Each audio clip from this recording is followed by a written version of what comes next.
Est-ce qu'on a des informations sur le nombre de personnes à évacuer?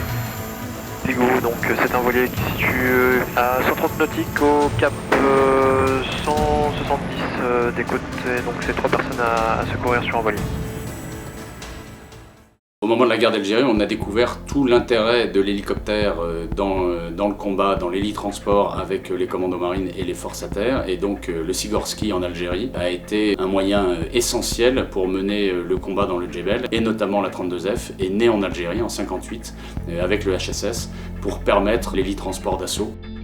En juin 1964, 12 hélicoptères du type Sikorsky HSS sont arrivés sur la base de Lanvéoc. Très vite, les missions de la 32F ont été définies, des missions ASM dans le goulet de Brest, dont il fallait détecter les hauts fonds en vue de l'activité des sous-marins nucléaires qui allaient bientôt arriver.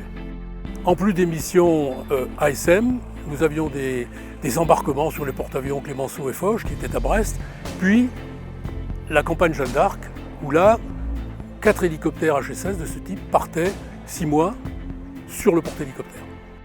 Fin des années 60, c'est l'arrivée du Super Frelon, un aéronef qui permettra une avancée majeure dans la lutte anti-sous-marine par le stationnaire automatique avec le premier pilote automatique qui permet de se mettre en stationnaire de nuit au-dessus de l'eau et qui va battre un certain nombre de records de vitesse, d'altitude, de transport de personnel. J'ai découvert la flottille 32F à la sortie de mon brevet élémentaire de mécanicien aéronautique. On m'avait conseillé de la prendre pour les hélicoptères, pour faire des missions embarquées. Et rapidement, j'ai été lâché sur les postes de visite journalière pour pouvoir embarquer sur une mission couramment au large de l'Afrique. J'ai incorporé la flottille 34F et lorsque je me trouvais à la piste de la 34, j'étais en admiration pour les super frelons de la flottille 32.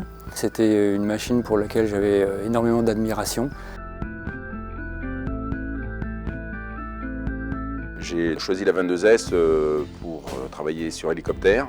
Et en arrivant sur Lanvéoc, l'hélico qui impressionne et qui interpelle tout le monde, c'était déjà le Super Frelon. Pour moi, c'est le summum pour un mécanicien aéronautique de par sa complexité et son avancée technologique de l'époque. Les gens de la mer et les habitants de la presqu'île et surtout de la Pointe-Bretagne connaissent bien cette flottille. C'est une flottille qui est ancrée sur les terres de Lanvéoc. La 32F, pour moi, est une flottille qui m'a fait découvrir les interventions auprès d'autres activités professionnelles. Ça a vraiment été une mission où les équipages ont dû inventer parce que c'était des grandes premières. Le SAR, Search and Rescue, sauvetage en mer, est arrivé à Lanvéoc avec l'arrivée de la 32 et du Super Frelon qui offrent des capacités de travail de nuit. C'est un travail en équipage où tout le monde a sa place. En tant que mécanicien de bord, 2 places possibles à l'intérieur du Super Frelon, une en conduite machine pour être le conseiller technique du pilote.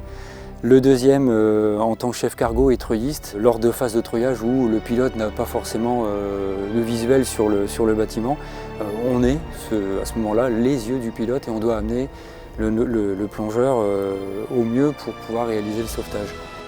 Cette mission sera mise au grand jour avec un certain nombre de catastrophes, mais surtout l'Amoco Cadiz sur lequel les équipages de la 32 iront sauver l'équipage du pétrolier qui coule au large de Port-Saint. La difficulté en tant que plongeur, c'est par rapport au SAR, c'est faire face à toutes les situations. Et puis dans la difficulté, par exemple, dans le soir de l'Amoco Cadiz, c'est qu'on n'a pas de contact avec le bateau, il fait noir, il n'y a plus rien, il n'y a plus de visibilité. Ils étaient tous paniqués, tout le monde voulait monter, il a fallu gendarmer pour pouvoir faire un treuillage dans de bonnes conditions. Ensuite, les 28 ont été treuillés et c'est là que je me suis retrouvé seul avec ces déferlantes sur l'aileron de mazout, d'eau de mer. Et là, ça fait quand même vraiment drôle. C'est prenant, mais je savais qu'en toute façon, on serait venu me chercher. Un fait marquant, la Transat Jacques Vabre en 2005, où on est allé sauver 2 fois 2 skippers. Mais ça reste, même si elle a été longue et en temps et en distance, ça n'a pas été la plus compliquée pour moi. La plus compliquée s'étant déroulée dans des conditions un peu dantesques où on avait 12 mètres de creux.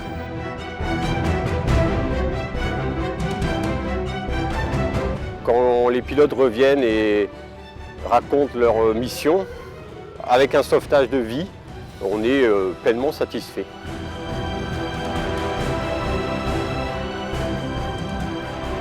L'ambiance qu'il y a au sein de la 32F, c'est lié par la mission. La mission, c'est le SAR, donc c'est la sauvegarde de vies humaines. Ça crée un lien fort à la mission et tout l'équipage de la flottille adhère à cette mission-là. C'est un lien très fort.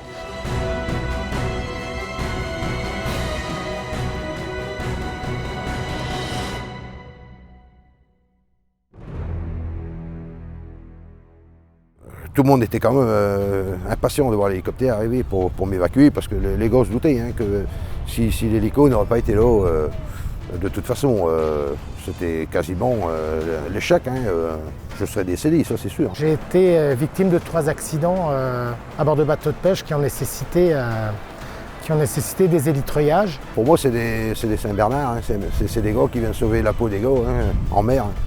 Ils ne seraient pas là, il n'y a plus d'un gars qui laisserait leur peau derrière. Je voudrais leur dire merci évidemment pour tout ce qu'ils ont fait pour moi et tout ce qu'ils font pour le monde maritime. Et un grand bravo.